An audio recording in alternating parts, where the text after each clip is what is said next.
తప్పించుకోవడం గురించి మాట చెప్పారు. కేటీఆర్ అయితే నేను సిద్ధంగా ఉన్నాను, వెళ్తాను, లోపల యోగా ప్రాక్టీస్ చేస్తాను, ఫిట్ అయి బయటకు వచ్చి పాదయాత్ర చేస్తాను. బట్ కేసీఆర్ ఏంటి తప్పించుకునే పనిలో ఉన్నారా, ఎస్కేప్ అవుతున్నారా, యూఎస్కి వెళ్తున్నారా, 2 నెలల పాటు అక్కడే ఉంటారు? ఈ వార్తలన్నీ ఎందుకు వినిపిస్తున్నాయి? ఎందుకు ఆయన యాక్సెప్ట్ చేయలేకపోతున్నారు? అదే మీరు అన్నట్టుగా కేటీఆర్ గారు సరే ఆయన ఏదో రిథమిక్గా ఆ నిమిషానికి పోతాను యోగా చేసుకుంటాను అన్నారేమో, కానీ కేటీఆర్ గారు చాలా ఎనర్జెటిక్గా ఉంటారు. ఆయన అద్భుతంగా ఇప్పటికీ గతంలో కూడా పాదయాత్రలు చాలా చేసినాడు. గతంలో కష్టాలు కూడా చూసినటువంటి వ్యక్తే, ఉద్యమంకి వెళ్ళి వచ్చినటువంటి వ్యక్తే, జైలుకు పోయి ఇబ్బంది ఏం పడాడు. జైల్లో ఇంకా ఆయన ఉద్దేశం ఇంకా బెటర్గా ఇంకా ఆలోచన చేసుకునే సమయం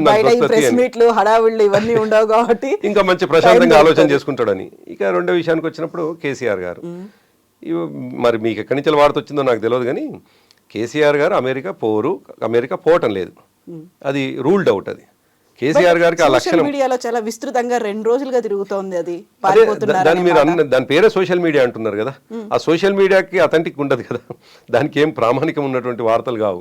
ఎటువంటి వార్త ఎప్పుడైనా రావచ్చు. కవిత గారు రాజకీయాల్లోకి వస్తున్నారు, పార్లమెంట్కి పోటీ చేస్తా అంటున్నారు అని మీ మీద వార్త రావచ్చు. జనరల్ గా కవిత గారు అంటే జర్నలిస్ట్ కవిత ఎవరో మీ అభిమానంతో మీ మీద ఓ మాట పెట్టచ్చు, లేదు కవిత గారు అరెస్టుగా అవుతున్నారు అని మీ మీద. సో ప్రధానికి మీరు లయబిలిటీ కాదు, మీరు దేనికి ఈ రెండిటికి మీరు గారు, మీకు నష్టమయ్యే వార్తకు మీరు కారణం గారు. ఎందుకంటే దురదృష్టం ఏంటంటే చేతుల్లో ఉన్న ఫోన్ల ద్వారా ఏ విషయాన్నైనా చాలా సింపుల్గా ఒక నిమిషంలో రాసేసి ప్రపంచానికి పంపిస్తున్నటువంటి వార్త ప్రామాణికం కాదు. ఎప్పుడన్నా ఏదన్నా కొద్దిగా ప్రామినెంట్ ఉన్నటువంటి మీడియా సంస్థ ఏదైనా మాట్లాడితే వాళ్ళకు ఏదన్నా అది ఉంటుంది. కాబట్టి ఈ సోషల్ మీడియాలో వచ్చేటువంటి వార్తలు ప్రామాణికంగా తీసుకోలేము ఒకటైతే. రెండవది వ్యక్తిగతంగా నాకున్నటువంటి సమాచారంతో నేను చెప్తా ఉన్నాను, కేసీఆర్ గారు అమెరికా పోవటం లేదు, వారు వెళ్ళే అవకాశమే లేదు. కేసీఆర్ గారు జనరల్గానే ఆయన ప్రయాణాలని కొద్దిగా తక్కువనే ఇష్టపడతారు, ఇంటర్నేషనల్ ప్రయాణాలని. ఆనాడు ఎప్పుడో చైనాకు ఒకసారి వేయించినట్టు, మలేషియా అంతకంటే ముందు వారు అంత ఫోకస్డ్ లీడరు, అంత ఇంటర్నేషనల్ అవుట్లుక్ ఉంటుంది ఆయనకు. కానీ ఎందుకో ఎక్కువ సమయము ప్రయాణం చేయడం ఆయనకు ఎందుకో ఇష్టం ఉండదు. కాబట్టి అమెరికా పోతుండనేటువంటి వార్తలు జస్ట్ స్పెక్యులేషన్. ఎవరో చాలా దాన్ని నమ్మేటట్టుగా వాళ్ళ మనవడు ఇమాన్షు పిలుస్తున్నాడు, ఆయన కోరిక మేరకు ఈయన పోతున్నాడు అని దాంట్లో రాసిండ్రు. కానీ విచిత్రం ఏంటంటే ఇమాన్షు ఇవాళ హైదరాబాద్కు దిగుతున్నాడు. ఇమాన్షు వాళ్ళు ఏదైతే కారణం అని చెప్తున్నారో అది నమ్మబలిగేటట్టుగా చెప్తున్నారో, నిజంగా కూడా నాలాంటి వాళ్ళు మీలాంటి వాళ్ళు మీకు కూడా కొంత అసోసియేషన్ ఉంది కాబట్టి అసోసియేషన్ ఉంది కాబట్టి మీకు ఉంది, నాలాంటి వాళ్ళకు కూడా ఉంది.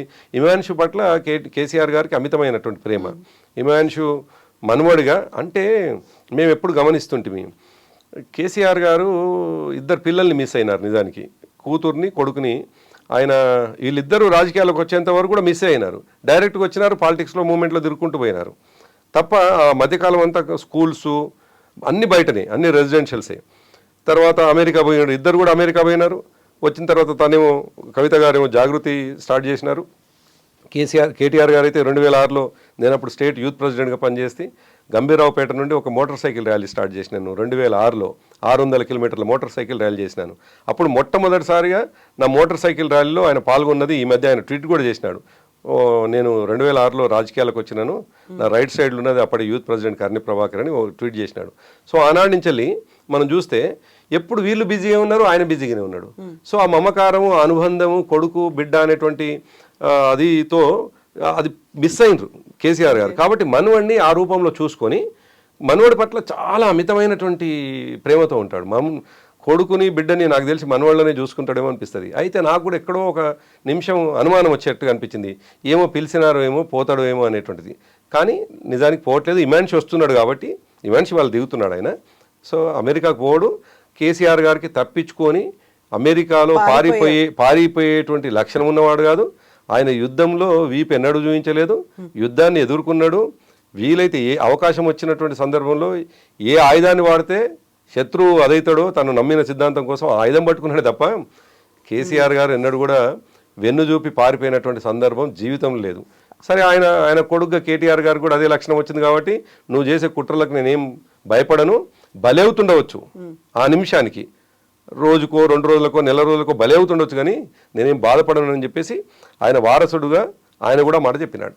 అయితే ఇప్పుడు ఆయన పారిపోవట్లేదు, తప్పించుకునే ప్రయత్నాలు చేయట్లేదు అనుకున్నప్పుడు 2024 అయిపోతుంది, 25లో ఆయన బయటకు వస్తారు, విశ్వరూపం చూపిస్తారు అనే మాట కేటీఆరే గతంలో చెప్పారు. కేసీఆర్ ఎందుకని బయటికి రావట్లేదు అనే మాట కూడా వినిపిస్తుంది. ఎందుకంటే ప్రతిసారి ఇలాంటివన్నీ వస్తున్నాయి, అవకతవకలు జరిగాయి, అక్రమాలు జరిగాయి అనుకున్నప్పుడు వాటి గురించి మాట్లాడాల్సినటువంటి అవసరం ఉంది, క్లారిఫికేషన్ ఇవ్వాలి. కేసీఆర్ సీఎంగా గతంలో ఏం చేశారు అనేది ఎందుకు మాట్లాడట్లేదు, ఎందుకు బయటికి రావట్లేదు? మేము ఎట్లయితే ఒక కార్యకర్తగా పార్టీలో ఒక నాయకుడిగా ఉన్నామో, ఆయన కొడుకుతో పాటు ఆయన కూడా ఒక కార్యకర్తగా కేసీఆర్ గారి మీద ఉన్నటువంటి నమ్మకం, కేసీఆర్ గారు కొడుకుగా కాబట్టి ఇంకా ఆయన కెపాసిటీ ఏందో చిన్నప్పటి నుంచి చూస్తున్నవాడు కాబట్టి ఆయన రావడాన్ని ప్రభంజనంగా ఎవరైనా భావిస్తారు, కేటీఆర్ గారు కూడా భావించారు.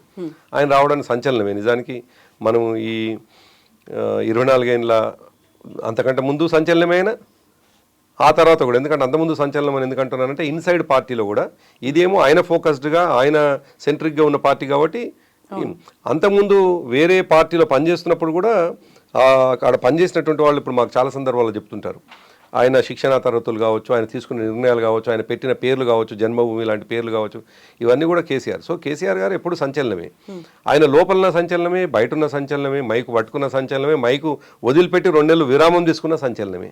ఎందుకు సంచలనం అంటే ఆయన ఆలోచనలో ప్రజల కోణం ఉంటుంది, ఆయన ఆచరణలో ప్రజల కోణం ఉంటుంది, ఆయన ప్రతి నిమిషం దృష్టి పెట్టడంలో ప్రజలే ఉంటారు తప్ప తన వ్యాపార సామ్రాజ్యాన్ని పెంచుకోవడాలు, కుటుంబం మీద మమకారం పెంచుకోవడాలు, ఆస్తులు పోగు చేసుకోవడాలు ఆయనలో ఎన్నడూ లేవు. కాబట్టి ఆయన చేసే ఆలోచన అది ప్రజలకు ఉపయోగపడుతుంది కాబట్టి అది సంచలనంగా మారుతుంది. అందుకే సరే కేటీఆర్ గారు 2025 అది పెద్ద సంచలనంగా బయటకు వస్తారు అని ఆయన విశ్వరూపం చూపిస్తుంది. అసలు కేసీఆర్ గారు ఎప్పుడు వచ్చినా విశ్వరూపమే. అది ఏ ఇయర్ అనేది నేను చెప్పను. 25లో వస్తారా, 26లో వస్తారా, ఎప్పుడు వస్తారో నిజానికి ఎవరం. కేటీఆర్ గారు చేస్తున్న కొద్దీ ఇంకా బోల్డ్ అని క్వశ్చన్ మార్క్స్ అనేవి పెరుగుతుంటాయి కదా. అంటే కేసీఆర్ గారు తీసుకునే ప్రతి నిర్ణయము ప్రజల కోణంలో ఆలోచించేటువంటిది. ఆయన ఇవాళ తన వ్యవసాయ క్షేత్రంలో ఒక మొక్క నాటుతున్నా కానీ ప్రజల కోసమే ఆలోచిస్తారు. ఆయన మొక్క నాటుతుంటే కూడా నాటడం భౌతికంగా మొక్క వైపు ఉన్న ఆలోచన అంతా ప్రజల వైపు ఉంటుంది.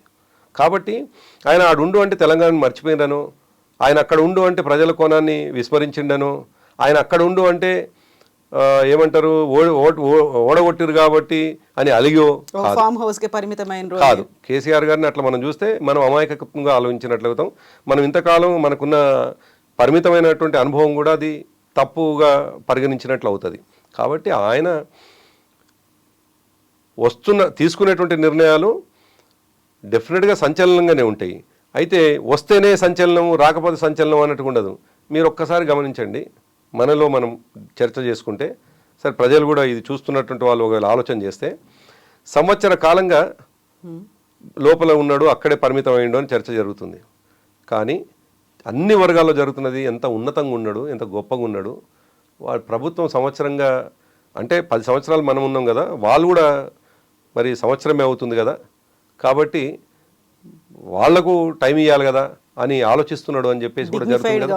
డిగ్నిఫైడ్గా ఉన్నాడు అనే చర్చ కూడా జరుగుతుంది కదా. నిజమే కదా. అనుభవం కలిగినటువంటి, బాధ్యత కలిగినటువంటి రాజకీయ నాయకుడు పొద్దున్న లేస్తే కాళ్ళ కర్రలు పెట్టొద్దు కదా. కాబట్టి కేసీఆర్ గారు 10 సంవత్సరాలు ప్రభుత్వంలో ఉండి సంవత్సర కాలంగా ఏం చేస్తాడో చేయని, సంవత్సరం అయిపోయింది కదా, అదే చెయ్యని. నేను అందుకే అంటున్నాను, ఆయన ఎప్పుడు నిర్ణయం తీసుకుంటాడు అనేది మనం నిర్ణయించకంటే, ఆయన నిర్ణయం ప్రజలకు ఉపయోగం అవుతుంది అనేటువంటి నమ్మకం, విశ్వాసం ప్రజలకు ఉన్నప్పుడు ఆయన ఎప్పుడు నిర్ణయం తీసుకున్నా అది లాభం అవుతుంది అంటున్నాను నేను. ఆయన ఎప్పుడు తీసుకున్నా అది 25 తీసుకుంటాడని నేను అందుకే అంటున్నాను. అంత పాజిటివ్ గా తీసుకుంటున్నారా ప్రజలు ఇప్పుడు? ఎస్, డెఫినెట్గా. ఇవాళ గ్రామీణ స్థాయి నుంచి గ్రామీణ ప్రాంతపు ప్రజలు కేసీఆర్ గారిని పోగొట్టుకునేటువంటి బాధ చాలా ఆ రోజు 3వ తారీఖు నాడు సాయంకాలం ఓడిపోయింది అన్నప్పటి నుంచే స్టార్ట్ అయింది. మీరు ఇంకా అప్పటికి ఎవరు ముఖ్యమంత్రి కాలేదు, ప్రభుత్వం కొలువు తీరలేదు, కొత్త ప్రభుత్వం రాలేదు.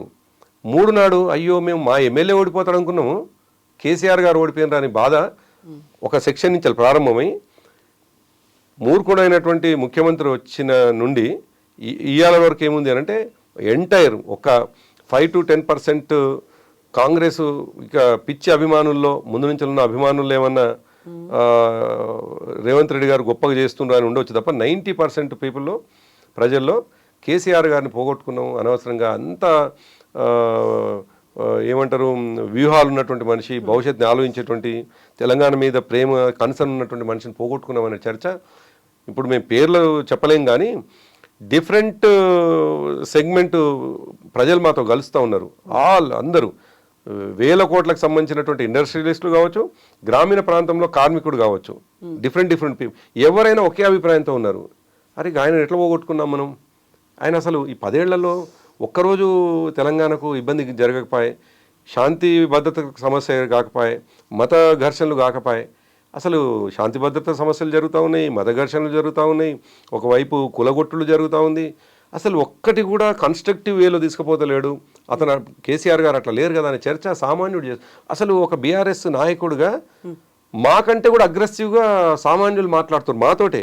అసలు మేము ఒక 5 నిమిషాలు కలిస్తే 4 నిమిషాలు వాళ్ళే మాట్లాడుతున్నారు. ఇక మేము ఏం మాట్లాడుకుంటే బాగుండదని 1 నిమిషం మేము మాట్లాడాల్సి వస్తుంది. అందుకేనా ఈరోజు సభలో హరీష్ రావు ఒక మాట అన్నారు, భట్టి విక్రమార్కని సీఎంగా చూడాలనుకున్నాం, భవిష్యత్తులో మీరే సీఎం కావాలని మేము కోరుకుంటున్నాము అనే మాట వచ్చింది. అంటే పోలిక విషయానికి ఒకసారి వచ్చినప్పుడు సరే తను హరీష్ రావు గారు తన ఆలోచనలు ఏముందో కానీ మనం ఒకవేళ ఆ మాట అక్కడ అన్నది మనం చర్చించుకుంటే, పోలిక చేస్తే 2008 నుండి ఆయన రాజకీయాలు ఉన్నారు. ఎవరు? భట్టి విక్రమార్క గారు. ఆయన ఎమ్మెల్సీగా ప్రారంభమై వస్తున్నట్టున్నారు. ఆ రోజు నుంచి వెళ్ళి ఆయన కొద్దిగా కన్స్ట్రక్టివ్గానే మా ప్రభుత్వంలో ఉన్నప్పుడు కూడా, మేము ప్రభుత్వంలో ఉన్నప్పుడు కూడా మేము మంచి పని చేసినప్పుడు మంచి పనే చేస్తున్నారు కదా అని సమర్థించినటువంటి సందర్భం. అదే ఆనాడు ఏ పార్టీలో ఉన్నాడో తెలియని రేవంత్ రెడ్డి ఎప్పుడు మేమేం మంచి పని చేసినా వ్యతిరేకిస్తూనే వచ్చిండు.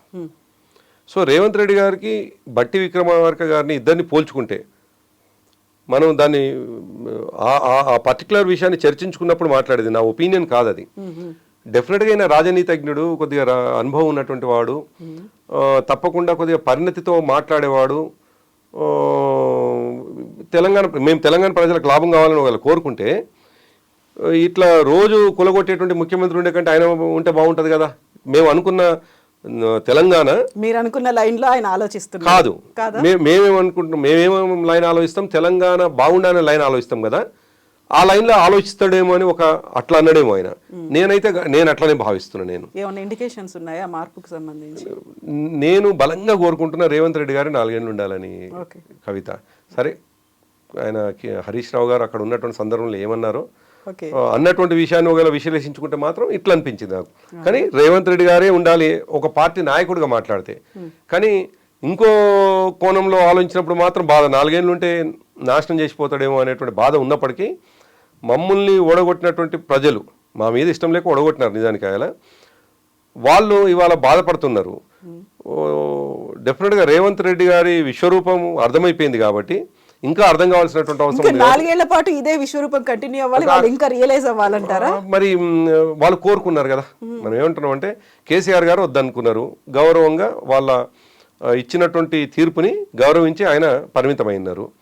సో వాళ్ళు కోరుకున్నటువంటి ముఖ్యమంత్రి ఇవాళ పదవిలో ఉంటున్నప్పుడు ఎటువంటి గొప్ప పనులు చేస్తాడో మొత్తం పూర్తి స్థాయిలో చేయాలి కదా. సగంలో చేస్తే మళ్ళీ నన్ను చేయనియపోయినారు అని అంటాడు. కాబట్టి అట్లా నేను పాజిటివ్గా చెప్తున్నాను. 4 ఏళ్ళు ఆయన ఖచ్చితంగా ఉండాల్సిందే అని నేను కోరుకుంటాను. ప్రజలు రియలైజ్ అవ్వాలి. నేను ప్రజలు రియలైజ్ కావాలంటలేను.